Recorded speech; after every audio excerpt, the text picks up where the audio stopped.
Hello, everyone, and welcome to episode 558 of Constructive Criticism. I'm your host, Heezy, and I'm joined by my co-host, Abe Stein. Ayo! Abe, I'm not gonna lie. I tried to find a match that I want on coverage for SCG to play behind me, and it was impossible. I just have never done that. I just am cursed on camera for SCG. But I actually had to change it 3 times so that you'd be happy with whatever was playing behind me. Why don't you talk? I mean, I was happy with playing. It was just that one that you had when I came in. That one bugged you specifically? The losses to... I don't know if you remember losing to Nexus of Fate decks. Sure. But, like, it was... Especially when you, like, felt like you had the win, or, like, you felt like you were ahead, and then you just die to the combo deck. It's just... not for me. Yeah, I do remember people hating that deck especially, so... we aren't going to be talking about that deck or any deck individually this week. We are going to be doing our pick 2 set review, and I'll be explaining that in just a second. I just want to give a shout out to Mason. Mason, we love you. We miss you. Thanks so much for allowing us to do this without you, and we hope to see you again soon. The pick 2 set review is built off of 4 categories. You have sleepers, you have hopefuls, you have favorites, and you have hits. And I will explain each of these as we go by, but if you're new to the show, basically, rather than doing a top 8 or a top 10 and then discussing all those cards, we break them down into categories and then talk about the cards in the categories so that you can kind of a more diverse look at the set. With that being said, we're going to start with a sleeper. A sleeper is a card that we believe maybe isn't being talked about enough. It's something that maybe people, could, appreciate more. Things like that. Maybe a card that could be a hit if people just took the time to recognize it. And I'm going to go first this time. And I saw this card, Abe, and listen, Sleeper's not my best category. You're kind of like me. Like, we're just not as online as other people these days. We're busy people.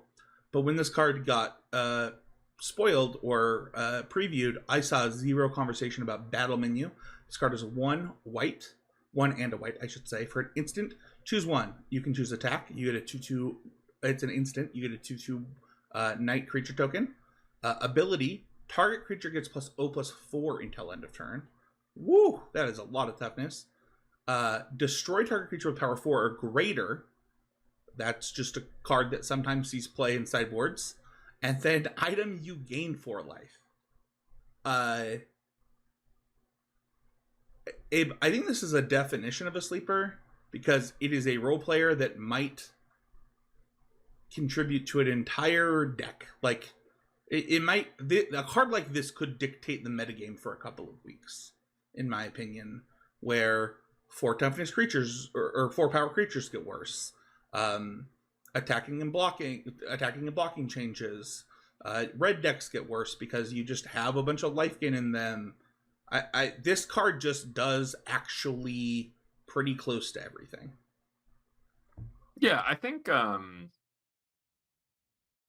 don't know if it's ever more than just glue, but it's a card that you can put in your deck that's looking to have more answers. And, like, if you're playing any sort of white mid-range deck, it's very hard to say that this card will not fit into your deck well, right? Like, it's going to convert for some amount of resources, be it you're trading it with a large creature your opponents, be it you're just getting a 2/2 for 2 at instant speed, or you're gaining life that you need to prolong the game, making a combat. It's just got so many modes. Like, I mean, Charms have 3 modes, and they're good usually because the modes are good. Like, this is a very close card to Selesnya Charm, actually, when you look at it.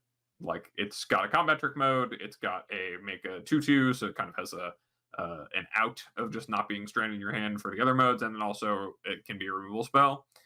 That's pretty good. Gaining life also can just be pretty good.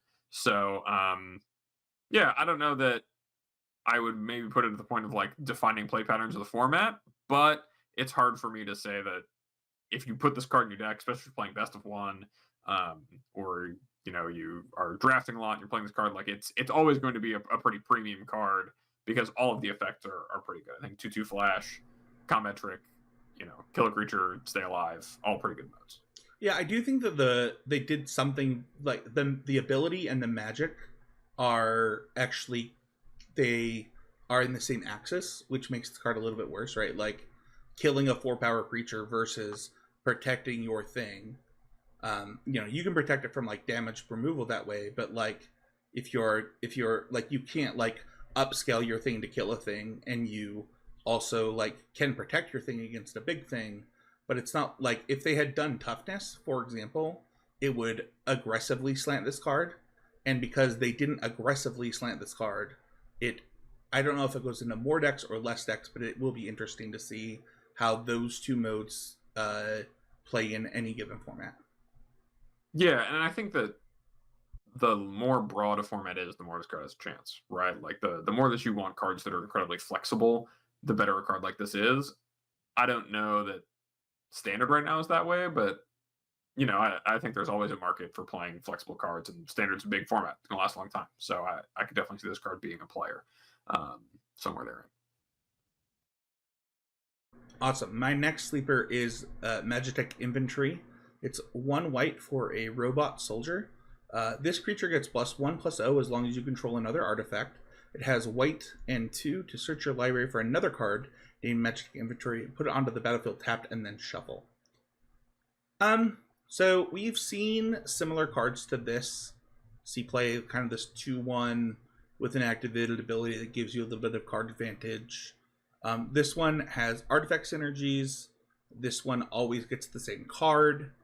But it also doesn't need the same card to get bigger. It can just use any other artifact. So it can go in any decks that care about that. If artifacts matter, this card gets better. It contributes to them. I didn't see anyone other than Mason's response to my card. This card talked about when I thought this card would like seemed decent. Like, I don't know that it's like an all-time banger, but over the last, I think, 2 set reviews, we've had just different style of white 1-drops that we've said kind of fit the bill for like a good white 1-drop for like a good white aggressive deck. And this one seems to fit that bill again. And, because of the nature of the sets, like artifacts have naturally fit into these, as well as other permanents. I just think that people see this as kind of another version of a good card and don't talk about how good this one specifically can be. Yeah, I think anytime you have a Savannah Lines, especially one that's like asking to play artifacts, there are a few affinity for artifact cards in the set, as well as some just general artifact sub themes kind of floating around in Standard. And so not only is this a card that contributes to an aggressive game plan by being a cheap artifact you can deploy early, but also, right, is able to just summon more Savannah Lines. So putting 4 of these in your deck, and then being able to, if you don't want to overcommit into something, spend a bit of mana to be able to assemble an army. I mean, that's pretty solid. You can do it instant speed, so it plays pretty well with any other tricks you might have. I don't know it's necessarily like, I think Nesting Bot was one of the hits we had from Aether Drift because of how well it would play with some of the Convoke cards. I'm not sure if it's necessarily on that level, but if there's anything that is doing, artifact aggressive stuff in white, I mean, this is a card you're definitely going to be looking to slot 4 of in your deck. And the format is kind of in a place where I think that a lot of the games are really condensed, and ways to kind of pull ahead with that or compete in that way are not bad. Being able to rebuild through like temporary lockdown is probably one of the biggest things that hinders decks like this. And so having a 1-drop that when drawn, or like, you draw it on turn 4, or you're able to play it on turn 4 after getting locked down, even if it's your only threat, it's at least, still rebuilding your board, and that's not nothing.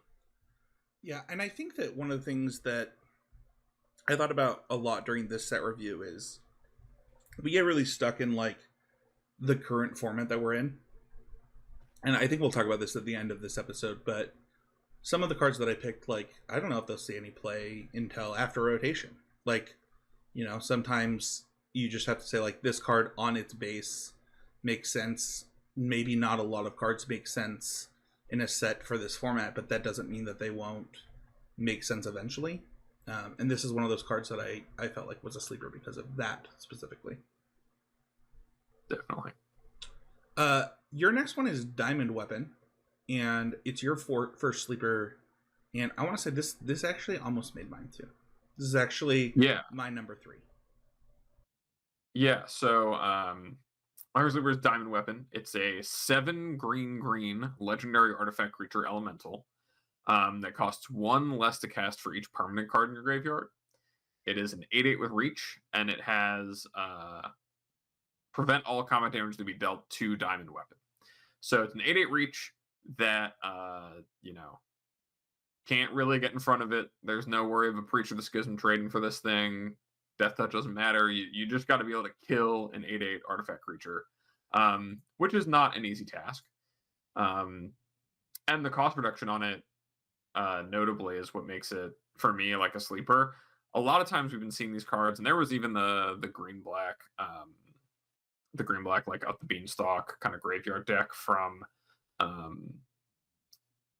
the last Pro Tour, and this card I think can potentially slot in pretty nicely to that. All of the creatures in that deck that were the payoffs, they had cost reduction for having creatures in your graveyard. This one just counts permanents. So even though it is a bit more mana, the 6/6 Death Toucher was like 7 and a black, this thing is 7 green, but it counts just permanents. So you mill over lands, you mill over your beanstalks, your creatures die, all of it counts. So I think it's actually a bit faster to get into play, while also being a bit bigger than some of those even. And so that gives it, at least to me, a bit of potential. It is tough because it's legendary, so you can't really just like drop a bunch of these in the same way. Yeah. But I think that anything that you're able to kind of cheat out early and is encouraging you to do some self-mill has a lot of potential. And I haven't really seen people talk about finding ways to play this. I do think that was the deck that I was thinking about as like this is a 2 of, and one of the reasons is a card that I think you had on a previous pick to the enchantment that self-mills and gains life. To get, I believe, creature enchantment land? Dredger's Insight? Yeah. Yeah. Yeah. And this really, the fact that like if you mill other Dredger's Insights, mill other beanstalks and lands, like Abe said, I do think this is actually faster than like the other ways of self-mill. To the point where I think this card actually costs green or green 1 more than any other mana cost.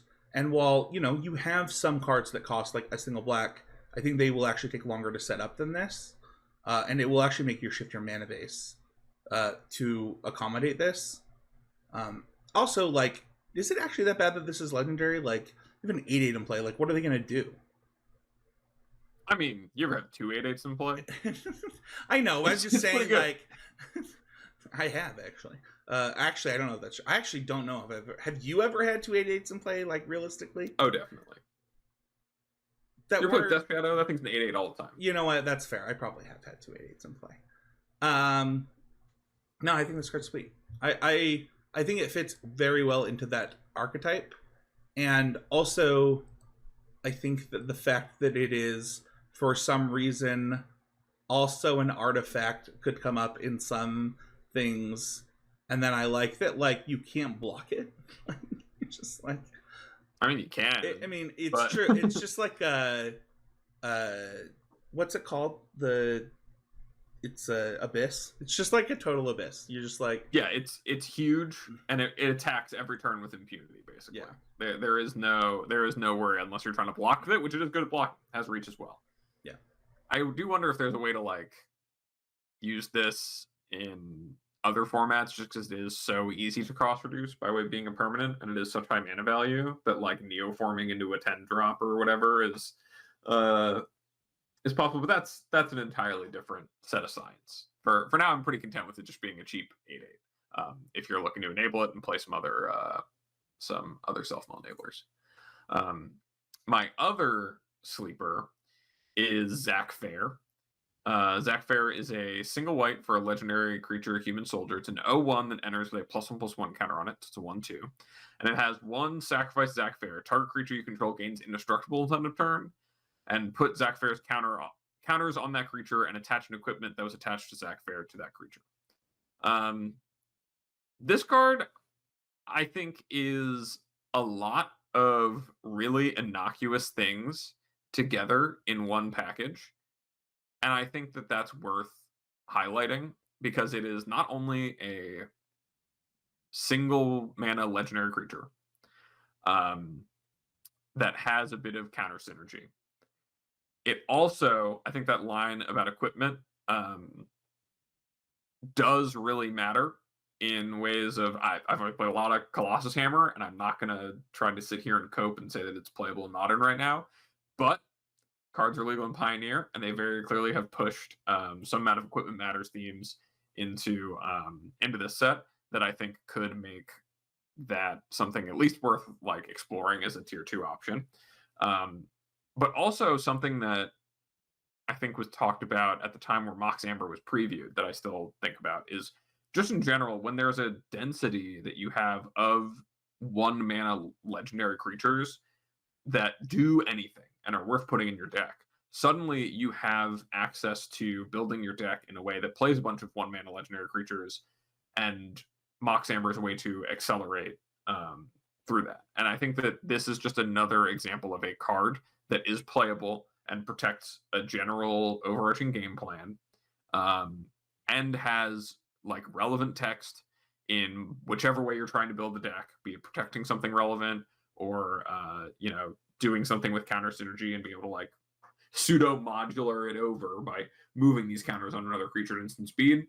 All of those I think are really powerful when they're able to be leveraged, but maybe not super powerful just at face.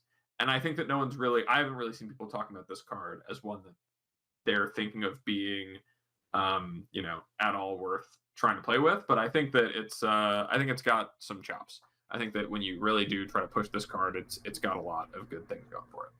Dude, this card is why I can't be a member of R&D, because to me this card read like in my head when I read the first line, I went back to like the 0/1 ally that entered with a counter and then got 1 for allies, and I was like, oh, this one's an ally for equipment that has an upside because it's legendary.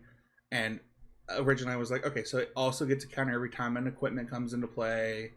And I want to know your honest opinion. Do you think it did that in their original head? Do I think this card was hot a free blade for equipment? I have no idea. Probably not. I don't know. Maybe a lot. I mean, that would be sick. It's only an uncommon. I know. I thought it got a bunch of words. Who cares? How many equipment can you actually play in Limited?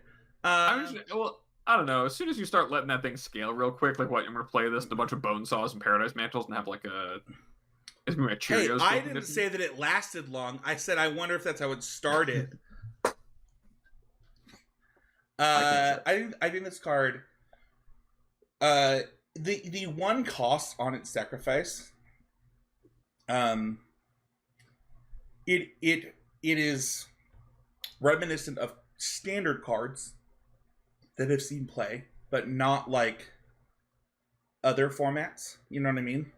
But I do think that if you read this card the first time, you miss the fact that it both protects and moves the counter.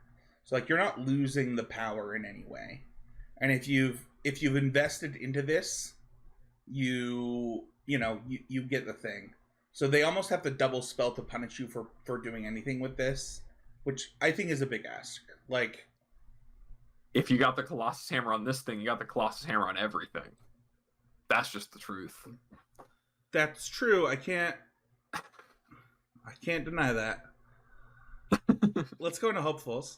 Hopefuls are cards that we're not sure about, but we kind of hope that they make the rounds.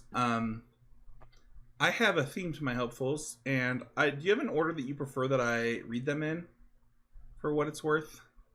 Dealer's choice. Okay. So Hopefuls are cards that we're not sure we'll see play. This set has a very clear built-in, like what's it called? Like a what's it called when there's just a deck in a set? It's like Theme? yeah, Uh, I don't know. So we're gonna talk about Bartz and Boko. This is a human bird affinity for birds. When Bartz and Boko enters, each other bird you control. Yeah, I want to be clear. Each other bird you control deals damage equal to its power to target creature and opponent controls. It's a 4/3 for 5 that by itself just does that. It doesn't fight, it just punches, but it punches for all birds. This by itself is kind of interesting. Like there are, like even before you get into this set, there are actually kind of a lot of birds in standard for some reason. I mean, obviously they knew, but well, in Bloomborough, there was a whole theme. yeah, like there's just a lot of birds, and affinity for something is cool. It means you get to do this thing, and I think back to like the dinosaur deck that was like standard playable. This card seems way more pushed than like the dinosaurs that we got for the dinosaur standard deck. And I'm not saying like birds is suddenly gonna like shake up the metagame in 2 weeks. I'm saying after rotation, keep your eye on some birds. Cause like this is like really good. Like this is like in the right deck, you go 1 drop, 2 drop, you know, the 2 drop make another bird, and I don't know, maybe there's something that makes 2 birds. Like this card could really put in work as like a tempo game for like a green aggressive deck. Yeah, I think of all the birds in, and this is kind of to its credit, I think of all the birds in standard, like the one that is most appealing to me is Salvation Swan, the like Restoration Angel-esque bird where it flickers the card out and then comes back with a flying counter on it if it like flickers out a thing without flying. And I think it does it whenever another bird comes in to play. So like you can do a lot of crazy stuff if you're playing green white birds, and there's a bunch of Chocobo in the set too that are kind of like there's a bit of like a landfall deck. Landfall deck in there in the set. So yeah, I don't know. I mean, if flapping birds is what you're into, There's not a lot of flapping. Chocobo don't really fly. But let's they talk, flutter. They flutter. But let's talk about traveling Chocobo next. This one says, look at the top card of your library at any time. You may play land cards and cast bird spells from the top of your library. If a land or bird card would trigger an ability of a permanent you control, trigger that ability an additional time. Well, this is just like one of my favorite type of magic, or that 3 mana, look at the top card of your library, play, you can play from the top of your library type of cards. Like this is just my type of green card, and it's a bird. It triggers your other birds in that landfall deck that you talked about. It also says just what you said. If you were to do it with another bird that cares about birds, that triggers birds, I don't know. They clearly were like, if we're gonna make a Final Fantasy deck, and this is the one to me, they did equipment, they did this, and that was their answer. And I don't know. I'm very hopeful for this bird deck. This is something that we'll talk about later, but I called Mason about this set, and I talked about Bartz and Boko, and I was like, this card's very pushed. I don't know that it matters that it's pushed, because we live in the world that we live in. And then what does that mean for the cards around it? And I think Traveling Chocobo both gets to you get to have multiples, right? So it's not like this one's not limited like some of the other ones where you can have it trigger 3 times, right? So if I have a Traveling Chocobo, I can kill 2 things. Can you imagine just ever trying to come back from that? It sounds impossible. Getting pecked to death by Chocobos? Yeah, that does sound impossible. You're just playing Zelda and you've hit a chicken too many times. There's just no way. So yeah, those are my hopefuls. I do think that the bird deck is very condensed. It reminds me not necessarily of the is it Infest? No, it's not Infest. It reminds me of the Infect deck, the white green poison. What is the poison deck called? There's Toxic. Toxic. Thank you. Deck from not too long ago, and I'm excited to see what I can do with this week, both week 1 and moving forward. So, your hopeful is my anti-hopeful, and I want you to go over it. Currently, I'm like, sorry, I had to do a detour to do a Scryfall search for birds. I did it too. Do you want to talk about them? There's some all right birds. I'm trying to see if there's ones like ETB trigger birds. I think most. I guess there's like Aven Interrupter, but that one's not great to trigger twice generally. That one. I'm looking for Watsy. Get us some more birds. I guess Mockingbird. Mockingbird's pretty good. Someone. You double Mockingbird. It's still a bird. So you. I don't know, Mockingbird. They're. I don't know. They're Siren. You get 2 maps, right there. Yeah, I think good. I did this before. I think that there are enough birds that birds will do something. But it could be like Dinosaur. It's like just this tier 2, like really fun deck to play for a little while. Yeah, I'll just have to keep on doing a bird check every time a set comes out because I think we're not quite there. Yeah, totally fair. I want to talk about the card that I made a infamous tweet about that I think I deleted. So for those who don't know, for some reason, I play Super Smash Brothers.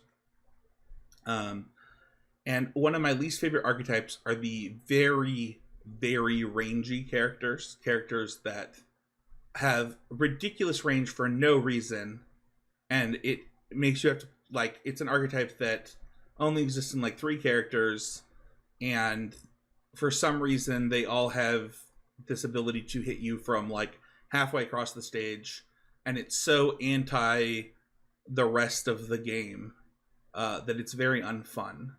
And one of those characters is Sephiroth, who I almost played as my character, but he sucks.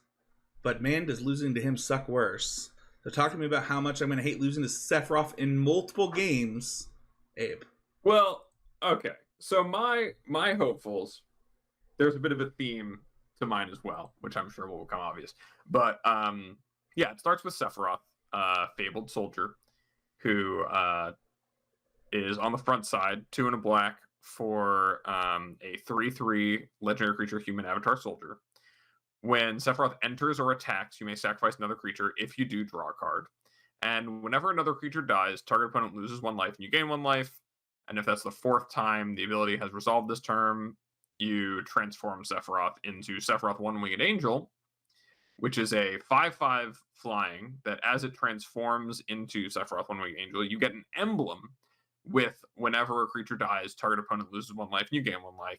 And then whenever Sephiroth attacks, you can sacrifice any number of creatures, and if you do, draw that many cards.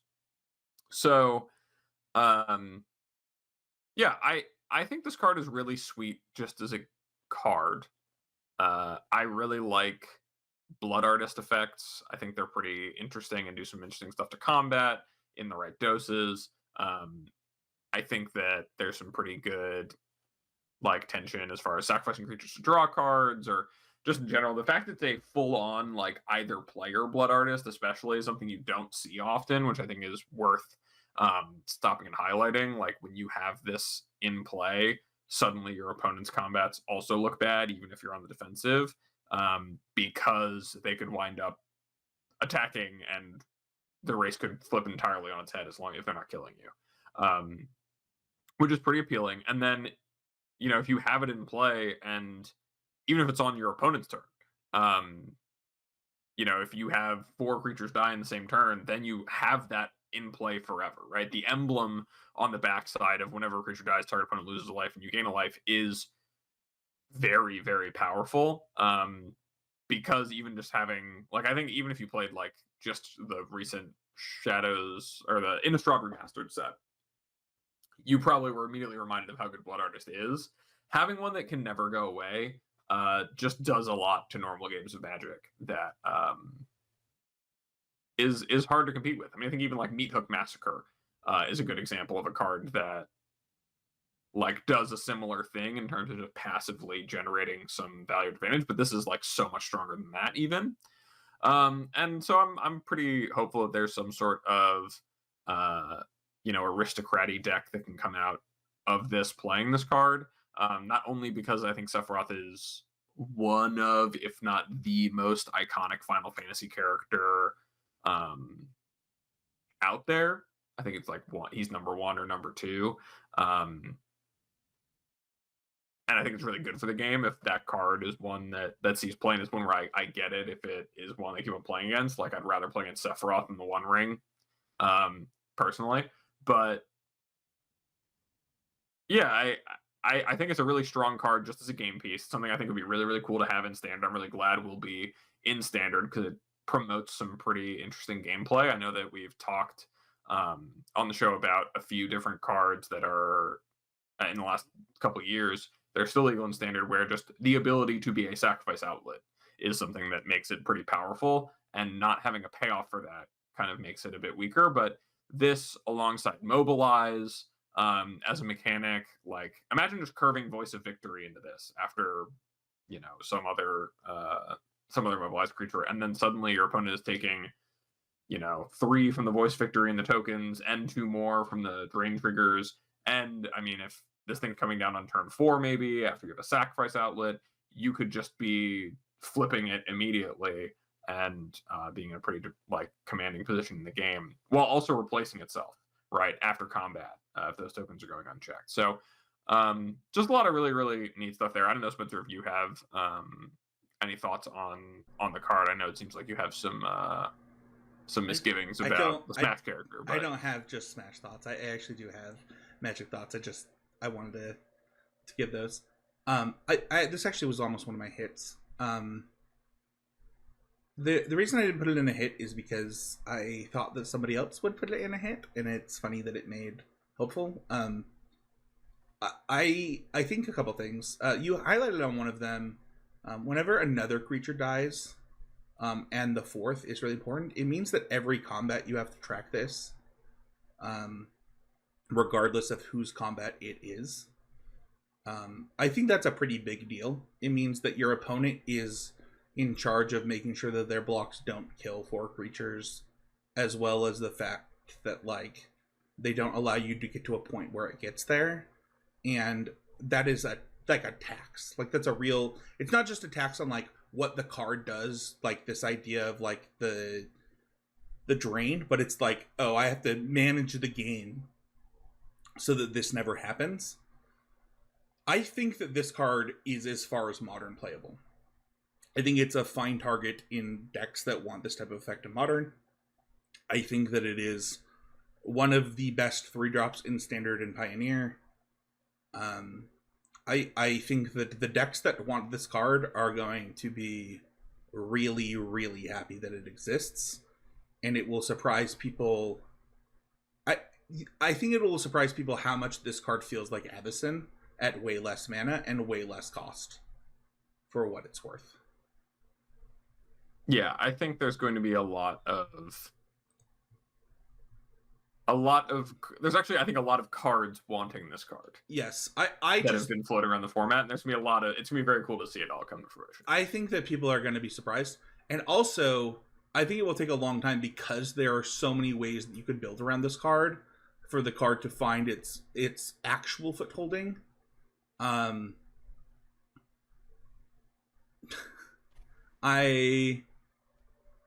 think this card is really good.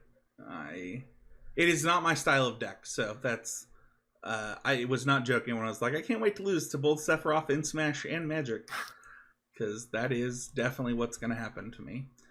Your next one, though, I just assumed to be on your hopefuls.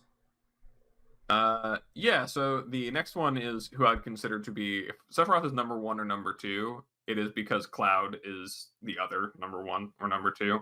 But Cloud Midgar Mercenary, which is a white legendary human Human Soldier Mercenary 2/1.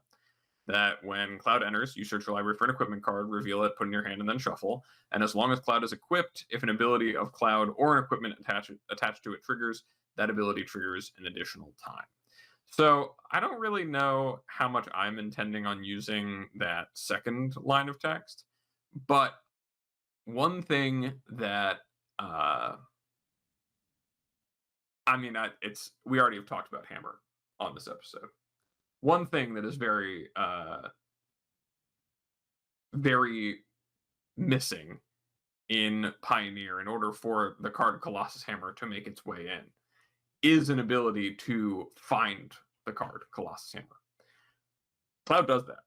Not only does Cloud do that, it also finds whatever ancillary equipment you need, if it's Shadow Spear, a way to get through, or Protection Sword or whatever. I just think like the Stoneforge Mystic effect of being able to tutor for equipment on a body like together, I think that's pretty good to have in the format, and I'm pretty hopeful that it does enable and start to push, at least in Pioneer, towards this being a playable, even just tier 2 strategy. I don't need it to be I get it, fantastic, but I am hopeful that this card, like if I get to go to FNM or go play like a team tournament and con artist my way onto a team where they're letting me play this deck, I'm gonna be so happy. Like it's just gonna bring me so much joy. Like so you're telling your teammates you're a con artist. I actually think this card's pretty good for what it's worth. I don't have any misgivings. I think that in our Discord somebody was like, well, it doesn't have the ability to put it in the equipment for 2 uncounterable at instant speed. I'm like, oh, I'm so sorry that they didn't give you Stoneforge Mystic in in Pioneer. But I think this card, I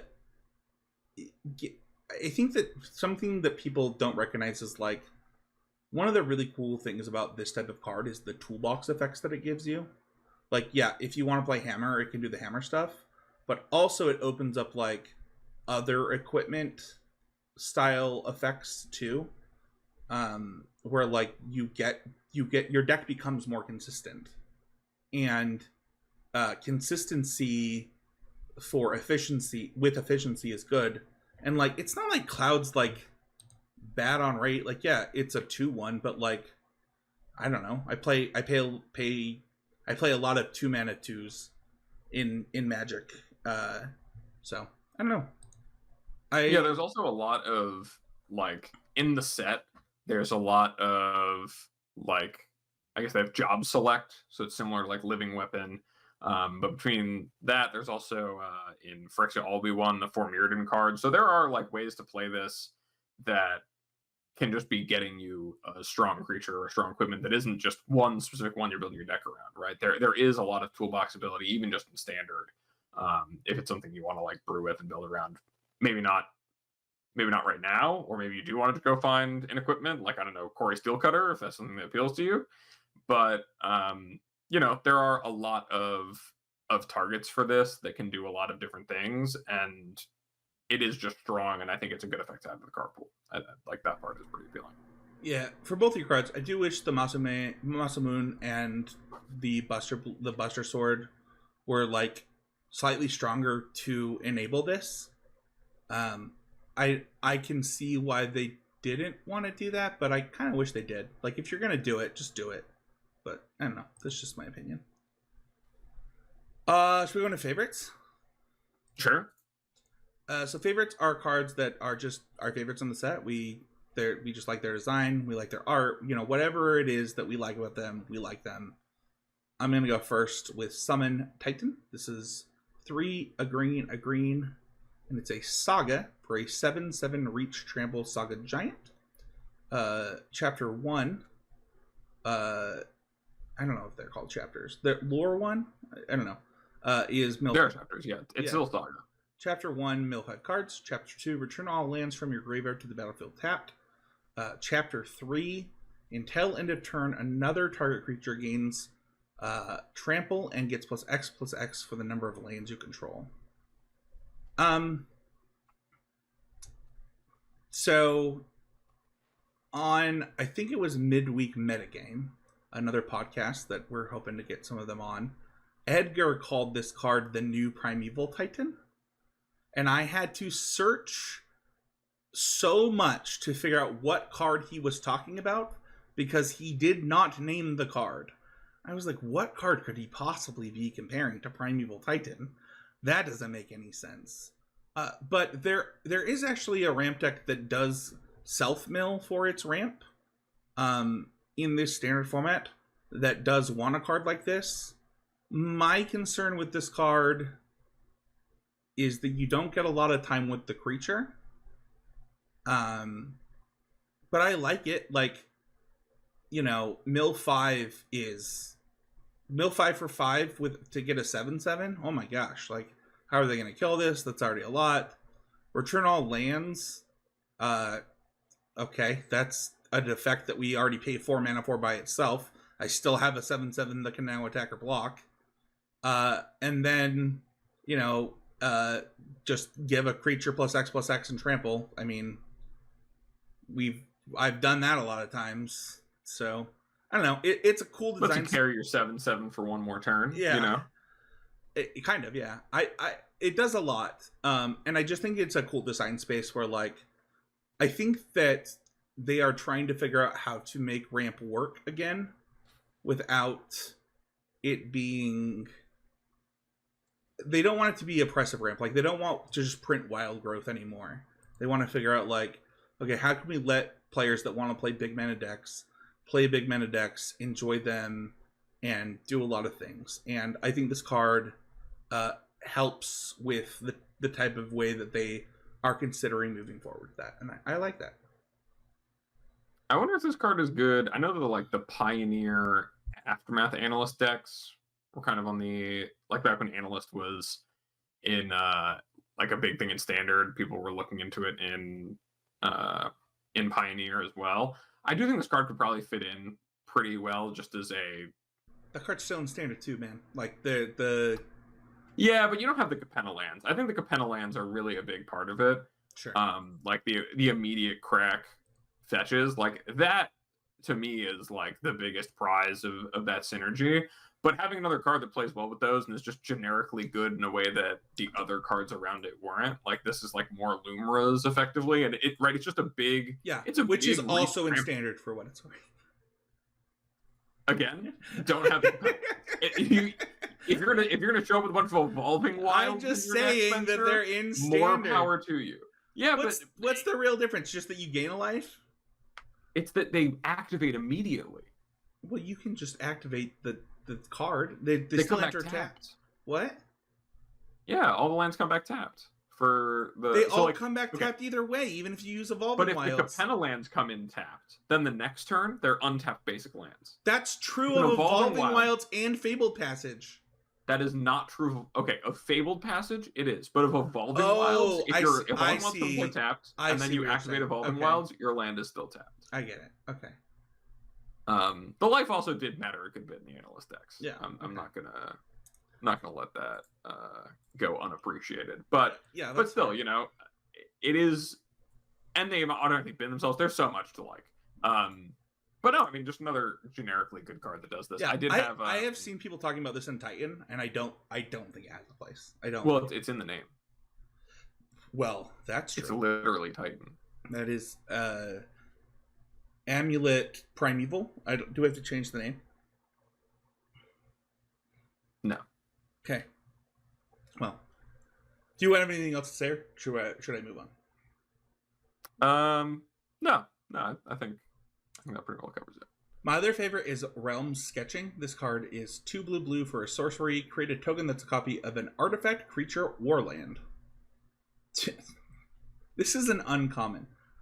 One of my reasons that I love this card is because I'm a boomer, and I remember the first time that we got like a clone that was like an upgrade to clone. I remember I remember every time that we get an upgrade to clone, and I think people are always surprised how good upgrade to clone is. And I don't know, if you care about this effect, like I could see this being a one of in all kinds of decks, but also I just like that it's like, like, yeah, clone, you look silly now. Like, let me show you what a real clone is. Realm sketching. I don't know. I like it. It ramps you. It copies your best thing. It like Or their best thing. Or their best thing. That's true. It's a copy of anything. So I like it. It makes me happy. You big Phyrexian Metamorph guy? Oh, huge Phyrexian Metamorph guy. It's like one when of my... you draft Vintage Cube, if you ever do, are you like one of those people who can't get away from a Metamorph? You're like, it's just going to be good in my deck no matter what? I don't know if I've ever passed the Metamorph. I don't know. There you go. Yep. It tracks. You gonna tell me I'm wrong? You look at me and tell me I'm wrong? You're gonna tell me there's not gonna be an artifact or a creature that I want? Yeah. That anyone's got? Exactly. No, I like it. I think it's cool. I don't actually think this card will see any play, but I mean, it definitely will in limited, but I think it's just really cool. So it's one of my favorites. Definitely got sick art too. Dude, its art is actually really cool. Do you want to talk about your first favorite? Yeah, I'll talk about some of my favorites. I definitely leaned in here to just a little bit of flavor. I think it's really important for the Final Fantasy set to where we can touch on just the it's Final Fantasy.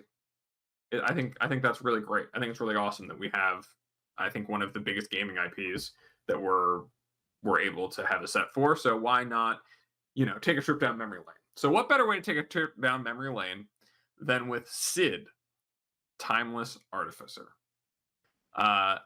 Cid is a 2 white-blue 4/4 that says artifact, legendary creature, human artificer. This is artifact creatures and heroes you control get +1/+1 for each artificer you control and each artificer card in your graveyard. A deck can have any number of cards named Cid, Timeless Artificer, and it has cycling for blue-white. Now, the joke with Cid is that there are actually 15 versions of Cid, 15 different arts that are in the set, because Cid is the only character that exists in every single Final Fantasy. So all of them have some form of like shipmaster or mechanic. They are all named Cid, no matter what they look like. They kind of have some similarities in theme and in costume. They all fly some sort of vehicle or ship, and they all aid you in your quest.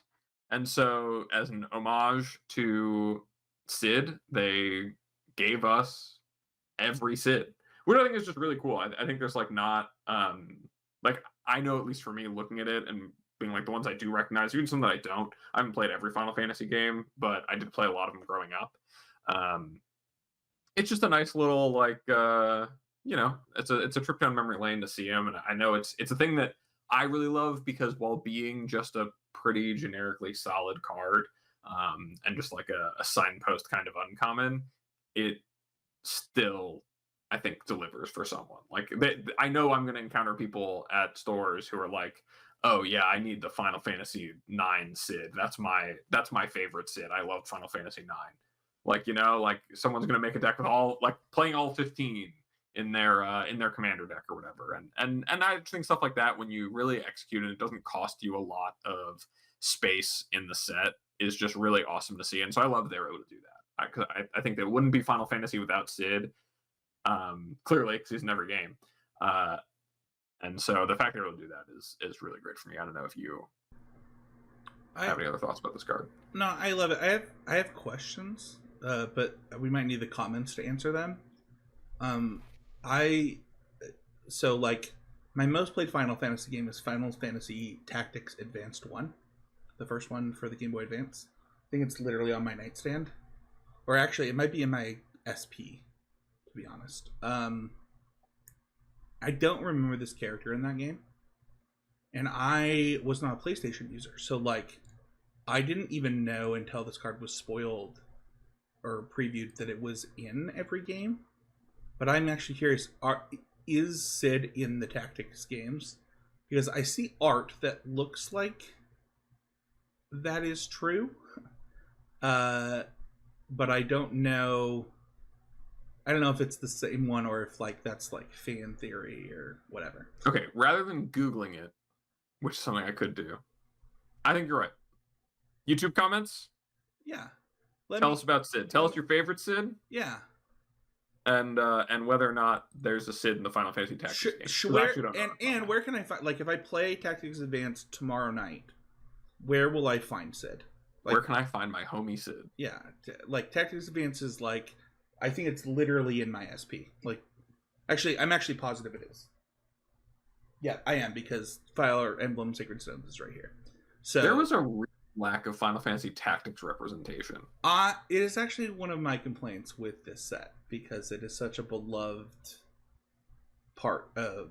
Are you familiar? This is a complete derail and complete aside, but that's okay. We're talking about our favorite cards of the Final Fantasy set. We can talk about other Final Fantasy things. I've decided that's okay as one of the co-hosts of the show. Cool. I'm glad that you made that executive decision. Yeah. Right now on the air. Yeah. Are you familiar with like Salty Bet? No.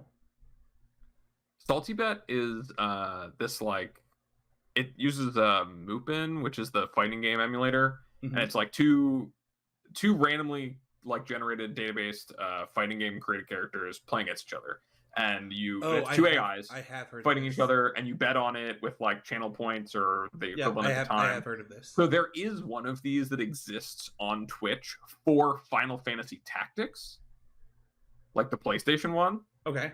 Where like it rolls different teams of 4 from like creatures and like wonderful characters with abilities and everything, and you can like, I have lost hours of late night time, especially over the pandemic when I discovered it, like just watching and trying to like learn the meta of Final Fantasy Tactics Battlegrounds. If anyone out there is interested, I think it's FFT Battlegrounds on Twitch. Definitely good like idle watching stuff. That's pretty good.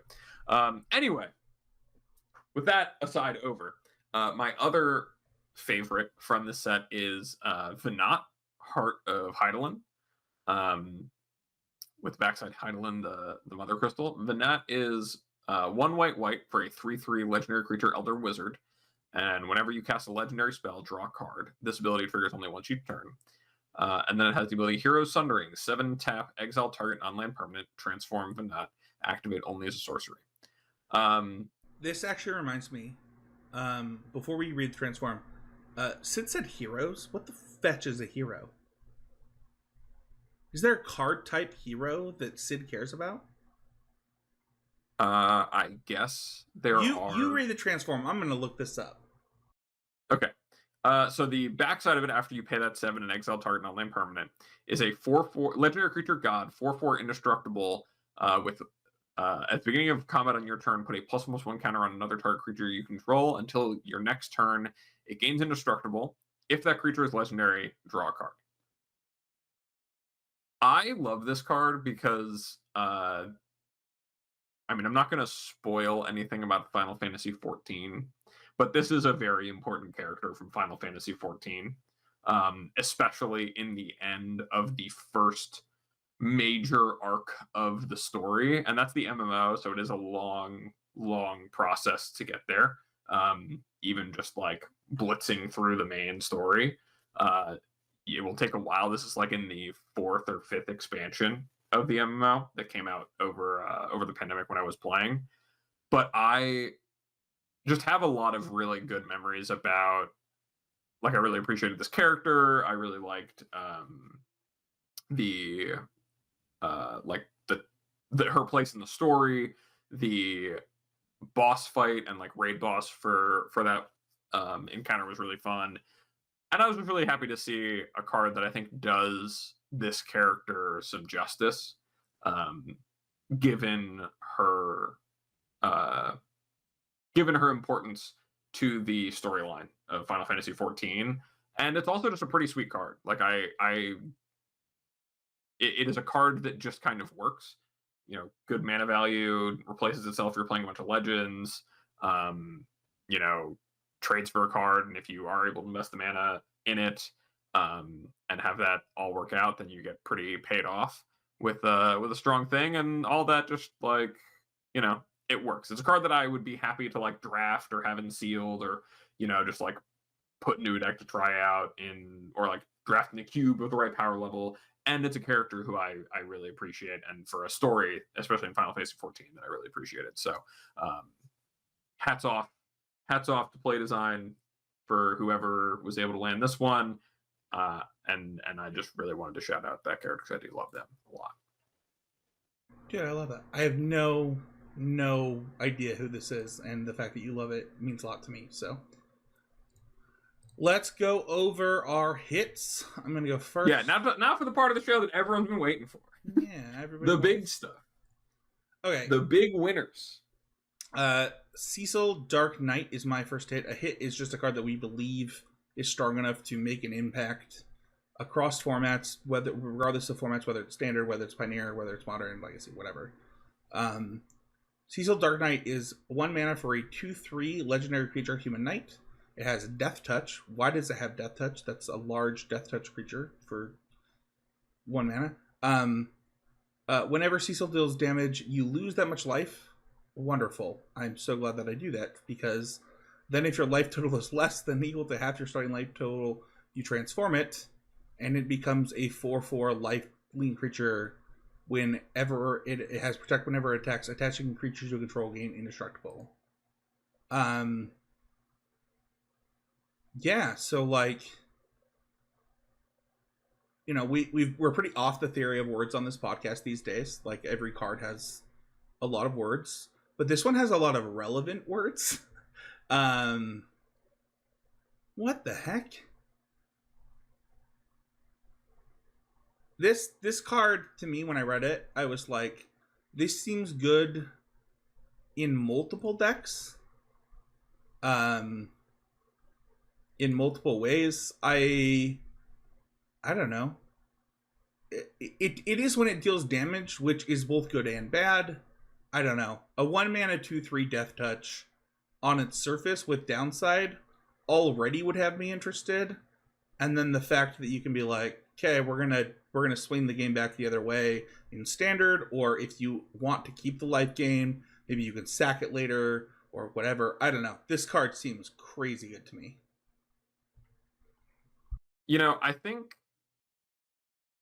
I mean, the card obviously just has some really great stats. Really good rate. It does have the drawback of losing life when it deals damage, but for a 1 mana 2/3 Death Touch that has upside if it does deal some damage and you're at, you wind up at 10 life or less. The payoff's pretty good. 4/4 lifelinker that makes it so all your attacking creatures gain indestructible until end of turn when it attacks. That's just a good ability. I think if this card's going to be a hit, it's going to take time. I think this card just has so many unknowns about how it plays that it's so hard to evaluate.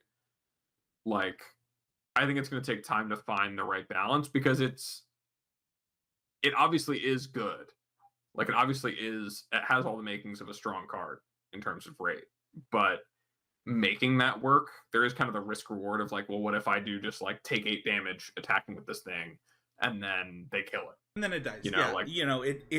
It is literally soft to cut down.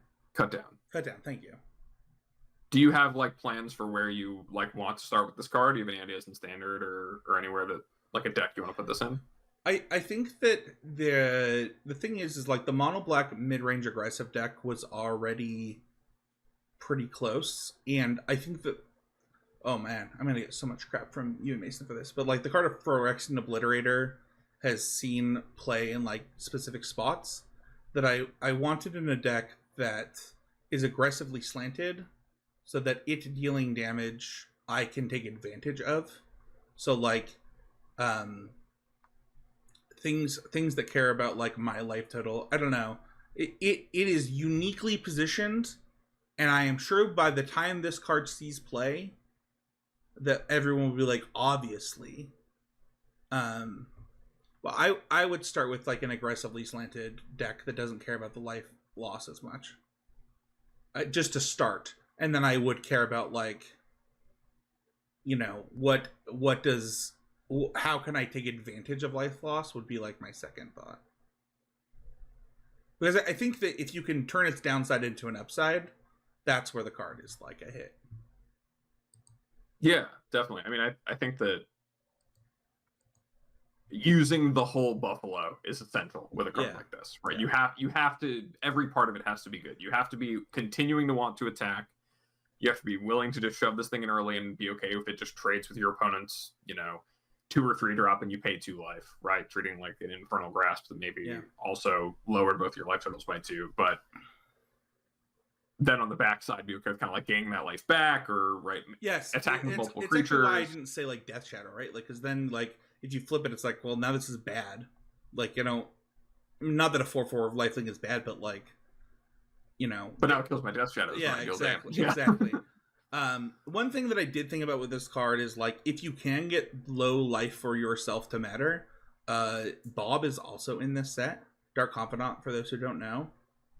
And you have another Bob in why am I forgetting? Costa Bronco? No, well, that's that one too, but I was thinking of the demon enchantment. Speed Demon? No. Hold on. There's so many demons. I know. Unholy Annex. Yeah, so like you also have Unholy Annex, which like lets you care about your life total being lower. I don't know. There's a lot of things to play with your life total, and by the time that like this goes low, maybe you can then flip your Annex so to gain more life to really like pivot. I don't know. I'm not sure where I would start. I think that the words of like relevant words happen on both sides. And I think that it could take years for this card to see play, but I will never be surprised when it does. Yeah, I'm just thinking about like other applications. I could see just putting this in play against mono red and saying like, I'll block. If I pay 2 life to trade with that creature and if you monsters rage it totally. Or whatever, and then my second copy is actually like flipping. Yep. Man, it's not so bad. My next hit is probably one that you thought of in some way. I don't know. Is it Rabahan? I haven't played this game. Raban, Bull of Alamigo. Mm-hmm. It's a human warrior legendary creature. You pay life equal to Raban's power. Whenever Raban attacks, attach up to 1 target equipment you control to target attacking creature. It doesn't have to be this one. You know what? When I said this was a hit, I thought it had haste. I'm going to be honest on the podcast. But I trying to decide if I stick with it. You know what? I still think that it's like, its word is good enough. Yeah, I think this card plus everything enables possibly a hammer deck in Pioneer. Is, if I'm being honest, I think that like we've got the Searcher, we've got the Equipper. We're circumventing a lot of mana to put things together, and like, yeah, it's kind of hard to disrupt, but you have to disrupt it like every turn at this point. And I like that. And it's not that hard to give it haste. Like no, it's not. It's also not hard to give it haste. Why did I think I had haste? I don't know. Card seems really good with haste. Arena of Glory, Boros Hammer, baby. Dude, there's tons of ways. I do think that like just this effect is crazy powerful. I just will never be surprised when things that cheat on mana see play. And I liked what somebody said in our Discord that if you ever get a hammer on this, it basically has hexproof. Because like, how would you ever kill it? So pay 12. Okay. I mean, it's right there.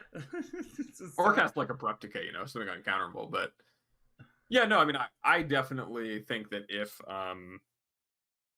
there is a Boros Hammer deck that shows up in Pioneer, like as I spend time working on that at some point in the future, as I'm sure many other people are going to want to do, um, this card is definitely a part of the equation, you know. And I think that even between, I mean, this and Cloud and some of the other things, I wouldn't be surprised if in Pioneer at least, right, that Mox Amber shell winds up being a thing that does it. And I think the more that you do stuff like that, the more it's able, right, you're able to use things like Lava Spore Boots to kind of chain things together.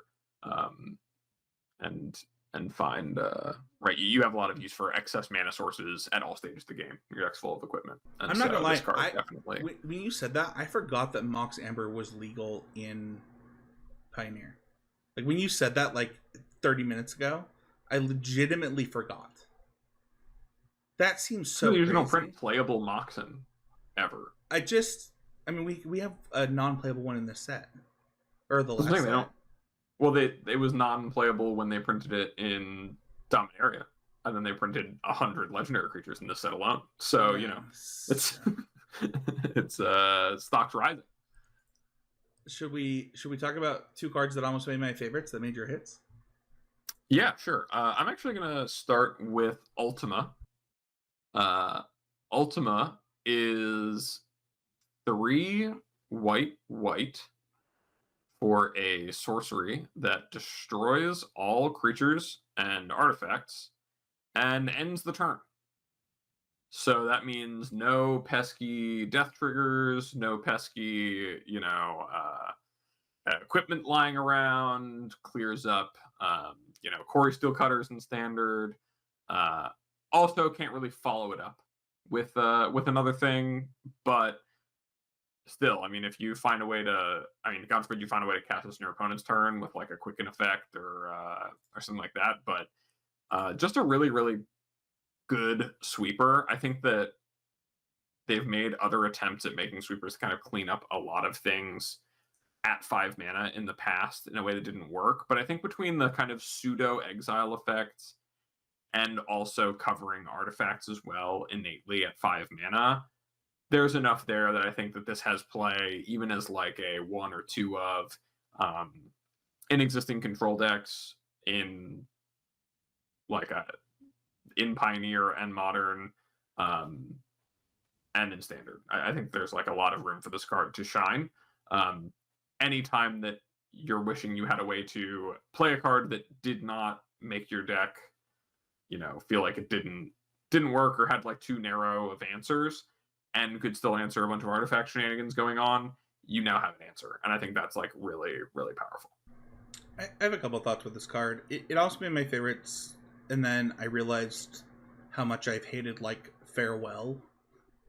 Actually, what's funny is I don't hate the 5 mana ones. I just hate Farewell a lot. I think that card's stupid. I wonder why that is. Why do I'll have to think about that internally. This card is really cool for a couple of reasons. One is it doesn't circumvent the strategy against Wraths all the way. Like it does one, like, yes, it does the same thing as exiling the creatures for death effects, but it doesn't like remove them from the game if you want to bring them back or if you want to do other things. It doesn't allow you to like do this big thing, then activate my thing, then you take 8 on that turn. Like it definitely is a more fair version of this effect. We're gonna do an episode on like our biggest hits, and there are some 5 mana Wrath effects that are my biggest hits on this podcast, where I was like, just so you know, this card's really good.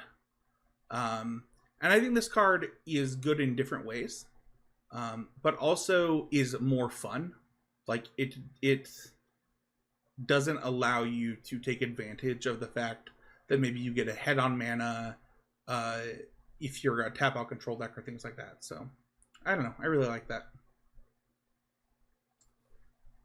Yeah, and rounding out our pick 2 set review, really, I think saving the best for last is Vivi or Nidir. 1 blue-red for a legendary creature wizard, 0/3. That whenever you cast a non-creature spell, you put a +1/+1 counter on VV, and it deals 1 damage to each opponent. And it also has the activated ability for 0 mana. Add X mana in any combination of blue and/or red, where X is VV's power. Activate only during your turn and only once each turn. This card seems just like broken. Like, it is such a powerful card if it goes unchecked in a way that I don't think any other card in the set is, like, just on its own, that it is like the most exciting card in the set for me. I Like, was so surprised by people's response that this card seems fragile. Like, I was like, what are you talking about? Like, this is like the same stats of like a bunch of other things that also have like crazy strong effect. What do you mean? Like, I mean, don't get me wrong, it dies to removal. That's true. oh my gosh, a creature dies to removal aid? It does. Wow. It does. Wow. But the fact that you can stick this and then, like, even let's say it's turn 4 and you play this and then you like play a spell and then you get to immediately get a mana back and play another spell already reduces the investment that you're making up front. So even if they, untap and kill your creature, or, kill it in response and you just get a damage out of it, I mean, that's the floor on the creature. The upside, if you're building your deck around this creature, is that you have a mana source that continues to just spiral out of control, especially in a lot of these, like, I mean, Blue-Red Prowess right now is one of the best decks in Standard, if not the best deck. Actually, it is just the best deck in Standard. But you're already playing a bunch of opts and sleight of hands and stock ups and such that are all going to play great in the same way as VV. Now, whether or not it's better than, cards like Draycatcher or Slickshot Show Off, there's a lot of competition for a card like this. So I don't know the answer to that just yet. But I mean, even just the ability alone is just incredibly powerful. I know that I've heard of people trying to do this with Soul Cauldron in testing already, trying to use this, and there's the legendary toy creature from Duskmourn that has the ability, activated abilities, things in play to kind of like just start powering out mana, and like all of your creatures with counters or with this ability just flood you with blue and red mana, then you have to figure out what to do with it. But the card just has so many avenues in which it can be really, really powerful, and not many where it can't if you're intentionally putting this in your deck. And I think that that's like makes it probably, at least for me, I think it's the biggest hit of the set. I think it like will land, especially because given where things are in Standard right now, like playing blue and red cards is already really good. So I mean, maybe try this one out if you can, and it might also be really good. But I don't know. Yep, candidly, I have not put a lot of time into trying to figure out exactly how good VV is, but I do know that just on face, that card is so good. It is so strong. Yeah, not a lot of cards are like a self-fulfilling prophecy, right? Where this one both gets bigger every time that you do the thing that it wants to do. Then it also deals damage while it's getting bigger. Then it also pays you off for doing that thing to let you do more of that thing right away.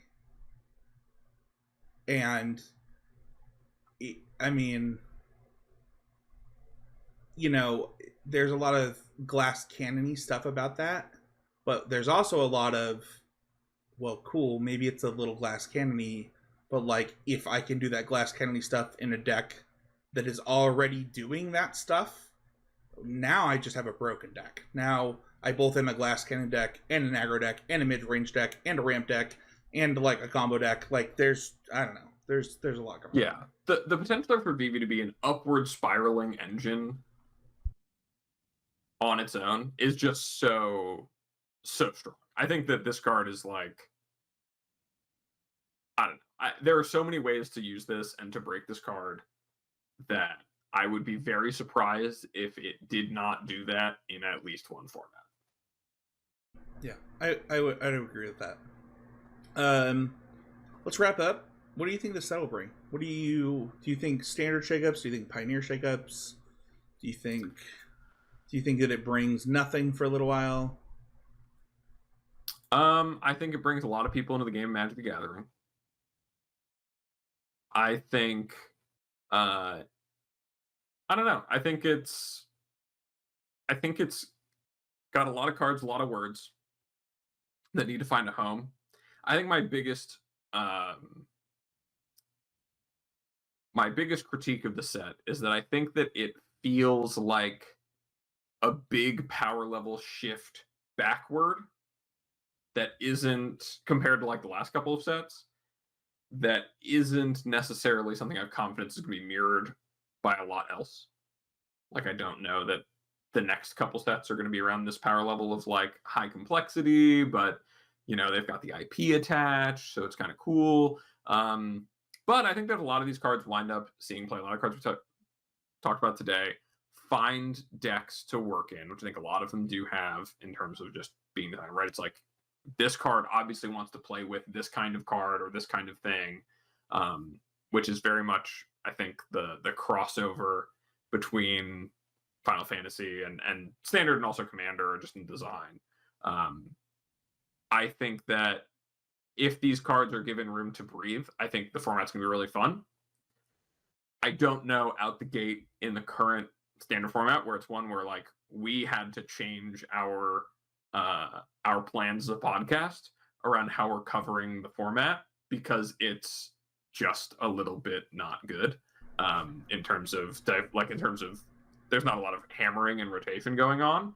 Yeah. I don't know there's room for these cards to breathe right now, but I think there could be, and I think if there is, a lot of them are going to be really fun. I think the draft format's going to be pretty fun. And I think if you're anyone who knows anything about Final Fantasy at all, it's going to be a great experience of getting to play with those cards. And that is something that I often remind myself is just a really good thing for Magic when people are enjoying it. Yeah, I am excited to see what this brings. I have some concerns that we won't see a lot of the set tail rotation. I kind of mentioned that on the show. But I do think that like there's a lot of individual things that can make impacts in a lot of different places, and I think we mentioned them. I think that there are cards that can impact at least to modern, if not legacy, in the set. They're just, they're just either fragile or need specific things and things like that. I will say that I want to be clear that there was a chance that this episode didn't happen. And I want to be honest with the listener that I was pretty opposed to just doing this episode. It doesn't really have as much to do with like anything other than a block of legendary things that I'm supposed to care about that I don't. That like I just felt like there was no way for me to participate in this episode that was gonna do the set justice. Like I said, I've played a little bit of 10, a little bit of 7, a lot of Tactics Advance, a little bit of Tactics, but like I'm not like a Final Fantasy player.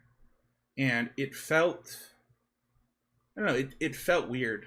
And kind of like what you said about like, do we do things differently, not just because there's 2 extra sets this year, but because how rotation happens, how bannings happen. Like, do we need to change fundamentally how some of the show works? And it's kind of hard, to be completely honest, to kind of figure that out on this show. And I hope that we did this at justice for those who are really excited for it, because I do know that those people are. And I, for one, am sorry if I missed out on something from like a flavor perspective or whatever. I just don't know. So you're muted. That means that everyone, in addition to the YouTube comments that you're going to leave about Final Fantasy Tactics Advance and Sid, also give Spencer the encyclopedic knowledge he needs of Final Fantasy below by telling us about all of your favorite cards and things that are in the set. Because honestly, like, I don't know, Spencer, would that make you feel better about the set?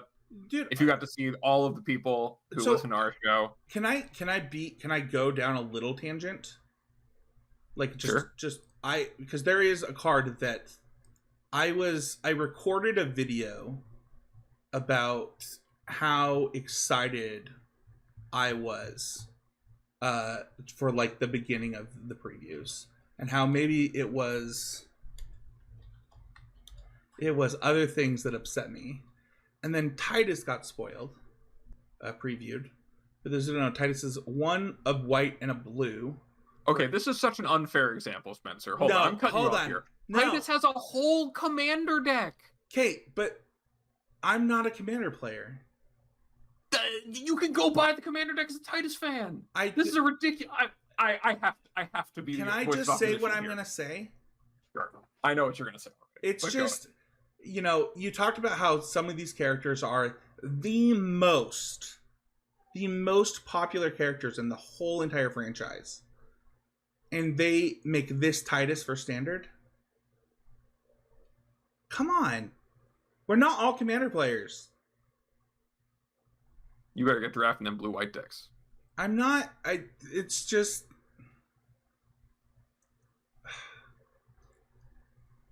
Okay. Maybe they'll do you better in Spider. Honestly, here's my hope, Spencer. I hope they don't. I'm a huge Spider-Man fan, so I hope they don't do me better in Spider-Man. In all honesty, I hope they do you the same in Spider-Man. As long as they're consistent, right? If they do me, but I think that it would upset me more if I was like, we're not going to talk about Spider-Man right now. That's going to be another episode. Yeah. So. If you love the show, don't forget to check out Mana Traders. You can use the code CCMTG4 at checkout to help us out. It is the best way to play Magic Online.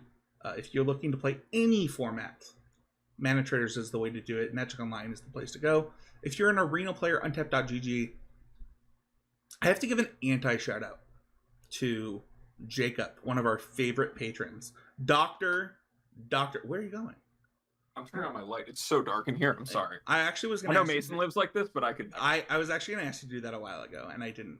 That's so funny. I'm going to give an anti shout out to Dr. Jacob, who downloaded Untapped GG, and then was like, I referenced to it when they asked me where I heard of it. Which, by the way, not anti shout out. Great. I was like, oh, did you use our link? And he's like, no, I didn't know you had one. I was like, we say every show, it's in the show notes. Just click the link. Click the link, hit the download button. We get a kickback. We don't get a kickback if you mention us. You have to click the link. So, it is the best thing. I missed it a lot as I was moving, for what it's worth. When I was like, I want to make a play, but I want to, like, I'm on my phone. I don't have it on my phone. And I'm like, I don't know what my outs are here that are, like, the best, and I don't want to do the math because I'm on my phone and I'm moving, but I missed it a lot, Abe. I know that's lazy. I know that I should just get used to not having that all the time, but sometimes, you just... Being lazy is valid sometimes. Yeah, sometimes you just want to do it. It is the best deck tracker in all of Arena, and we appreciate their support. And then if you want to support the show, you can go to the Spec Store. You can buy a t-shirt or a mug or whatever, head on over to the Spec Store, also in the show notes.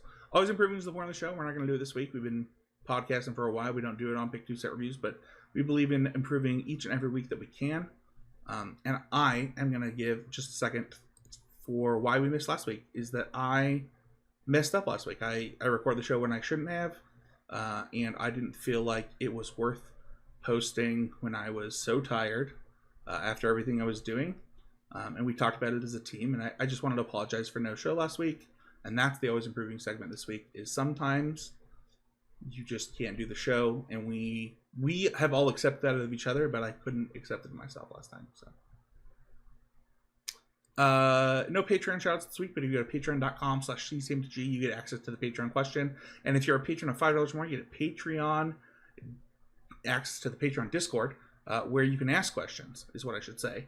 And we appreciate each and every one of you.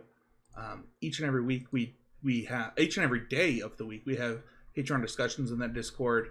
And for the last week, I have not been carrying the brunt, Abe. I've been nominating people have been jumping in, and then even Mason just did it yesterday without even me asking, and it's been really cool to see the patrons, jump in those discussions, share deck lists, things like that.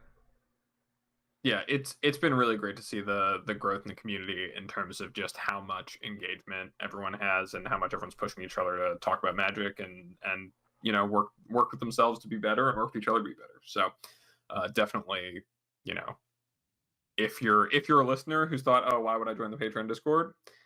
Give it a try for a month. Give it a shot. Come say hey. Say what's up. You can join the conversation there or the public Discord. I have realized that public Discord link has been missing for months.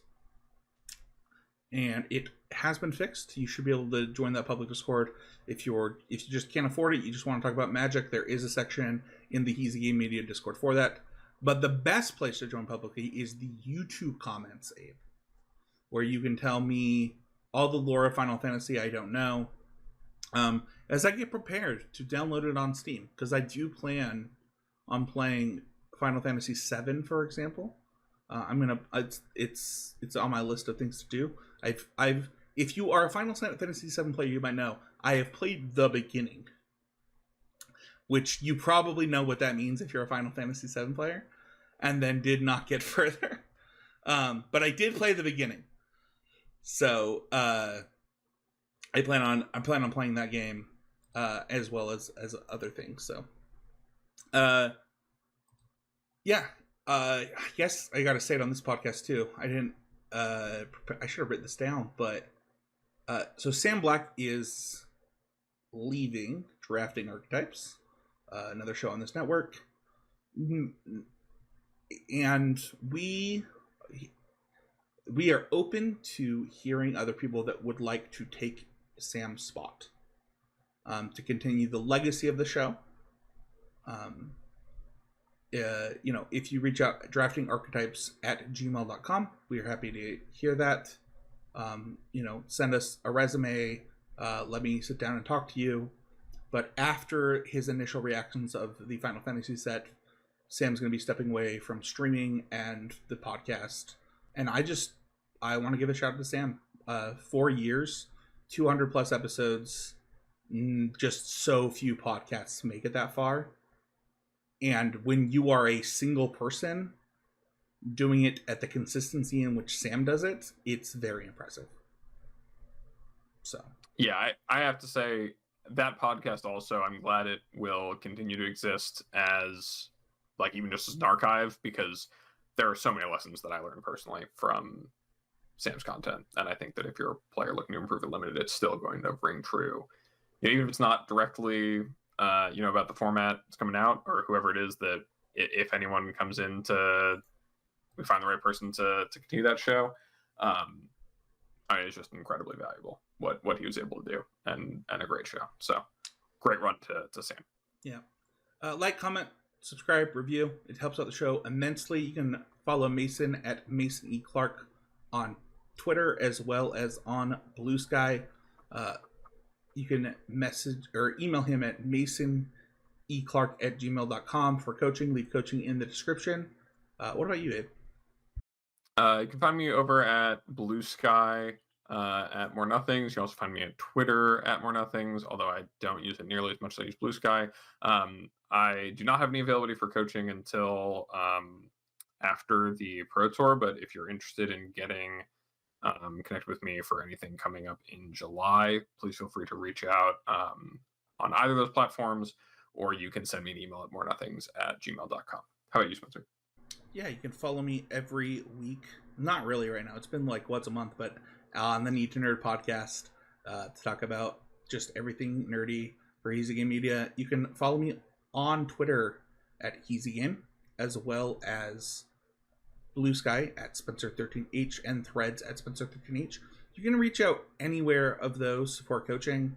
I actually was closing coaching, as I said on the podcast, for a little while, but am opening it back up to help specifically RCQ players try to qualify for their RCQ, RC players trying to qualify, and teams trying to organize and help themselves with teams for RCs.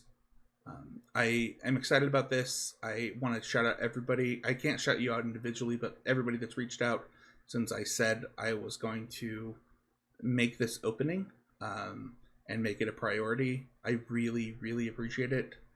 I did not expect the level of support from just requests, but it also, like, if you go to my profile and see that and you can recommend me, I would really appreciate it, because it's something that I want to put more time into. So that's going to do it for this week, Abe. I want you to know I appreciate you jumping on with me today. I missed you the last couple of weeks, and that your hair swoosh looks really good. It always does. It's my trademark. Do you cut your hair so that you have the hair swoosh, or does it just? Yeah, I always cut it with the part, making sure that we'll have a part to the left. Yeah, I'm the same way. I do my part the same. I did it differently a time for Maxwell. I didn't like it, but if you want to tell us what you think Mason's hair should look like, leave a comment in the YouTube, and we'll see y'all next time with a brand new episode of Constructive Criticism.